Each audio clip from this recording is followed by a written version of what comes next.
Ngày nào cũng hái luôn là bà. Ừ. Nhưng mà công nhận rau này tốt thật sự luôn bà. Ừ. Nhìn mà thích ấy bà. Đúng rồi. Mỗi ngày hái một tạ. Mình hái một tạ luôn à. Ừ. 10.000 một cân.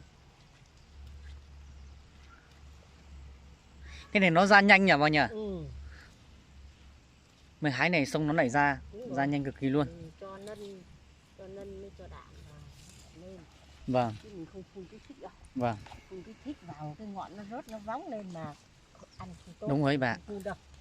Cho tí nân tí đạm thôi. Đấy, mưa lại mưa mỡ mà. Hôm nay mưa nên thấy rau càng tốt chứ sao bà. Đúng rồi, tốt.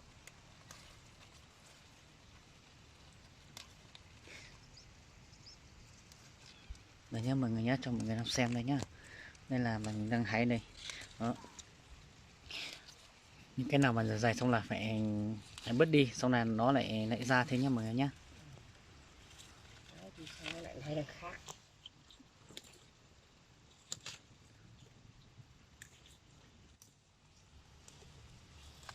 Dưới kia là rau diền đúng không bà? Ừ, rau dần tới vừa rổ nữa là hết rồi. Vâng.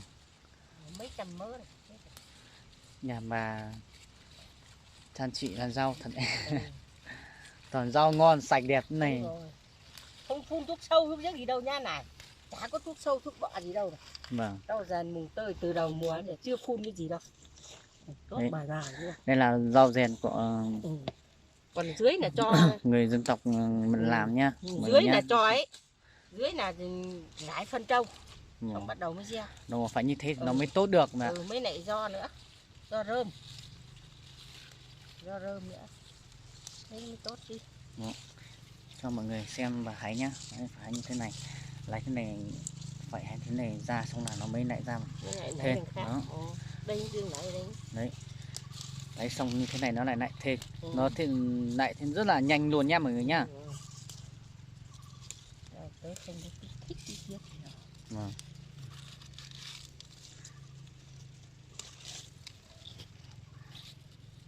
Cái này thì mình hay xong mình mang đi bán ở dưới chợ đúng không bà? Đâu, không bán chợ đâu.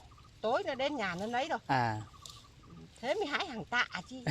Thị xã ấy, mang thị xã đấy. Vâng. Tân Uyên nữa. Ừ. Tân Uyên Sapa. Mình cứ hái một tạ xong để đây tối nó Vâng, nó khát ra mua à? Ừ. Cứ cần để đây là tối bắt đầu nó lên. Nó mang xe máy này nó chở là mai nó đi. Rau xanh sạch đẹp như này thì đố kia cũng là đố nhà bà hết đúng không? Ừ. Đỗ này tới.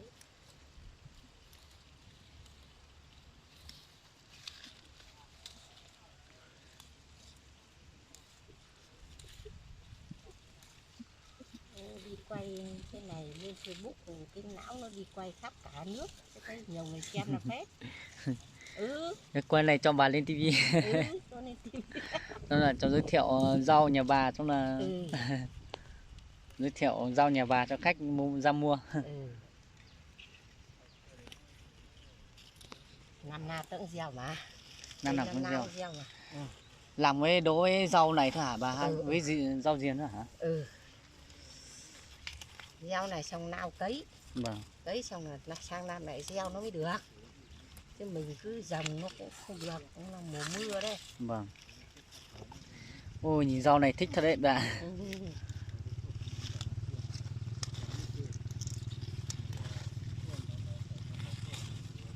Chúng mình đi quay nhiều chưa? Bọn cháu cũng quay nhiều. À thế à? Vâng. Thế là đi phát lên trên mạng này hả? Vâng. Phát này được tiền đấy. Có một cái não nó đi cả Hà Giang, Tuyên Quang, khắp cả nó quay. Vâng. Bữa nào tận xe. Thế hả? Con nào cho lên mạng bà sẽ thấy mà.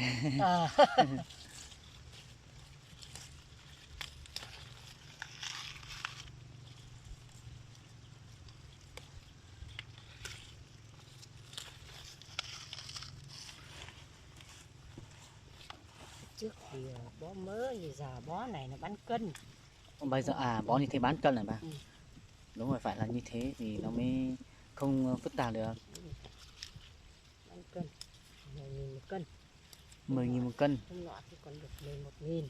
Vâng. Mà hôm nay nó xuống 10.000. Đầu mùa thì 6-7.000. Đến giữa là 10.000, 11.000.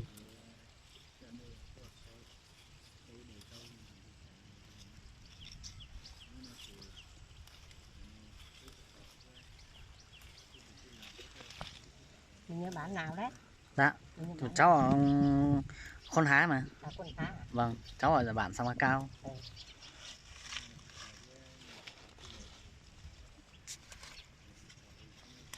Ừ. Chúng mình hay ra quán nhà Nga Hùng chụp ảnh đám cưới đấy nhỉ? Vâng, đúng rồi bà. Nga Hùng nó gọi tới một cô đấy. Ừ. Thế à? Ừ. Cô ruột. Nói chung là đấy thì ở chỗ anh thì ở xã cháu là ra nhiều nhất. Đúng rồi bạn. Ở ấy nhiều lắm. Vâng, ở xã Khuôn Hái Sapa nữa. Vâng. Sapa vào Nhưng đông mà Sapa lắm. cũng ít nhưng mà Khuôn Hái mình là nhiều nhất. Đúng rồi. Sapa cũng vào Sapa nhiều. cũng vào đây mà. Sapa vào nhiều cũng độc người Mông thôi. Vâng. Họ độc đánh ô tô vào nha. Người Mông ơi. Ừ. Không, nó làm đẹp mà. Vâng. Nó làm đẹp thì mới có khách ra chứ. Đúng rồi. Đẹp mà nó không lấy đắt đâu. Chứ Vâng. thị xã không đẹp đâu. Sao Đúng rồi. Đắt tiền. Đúng rồi. Ừ. Mình làm đẹp mà mình không lấy đắt thì mới có nhiều khách chứ mà. Cái kiểu làm không đẹp lấy đắt thì không có khách nữa.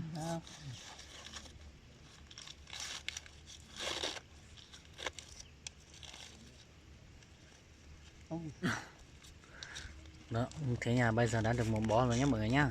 Đó, bà đã bó xong một bó là xong là bà mang đi các bên kia. Đó, bây giờ mình chỉ có dịch video một tí để cho mọi người xem như thế này thôi nhá. Đó, nếu mọi người thấy vâng, nếu mọi người thấy video mình hay thì mọi người nhớ đăng ký kênh và chót like đăng ký kênh giúp mình nhé mọi người nhé. Cảm ơn mọi người nhé.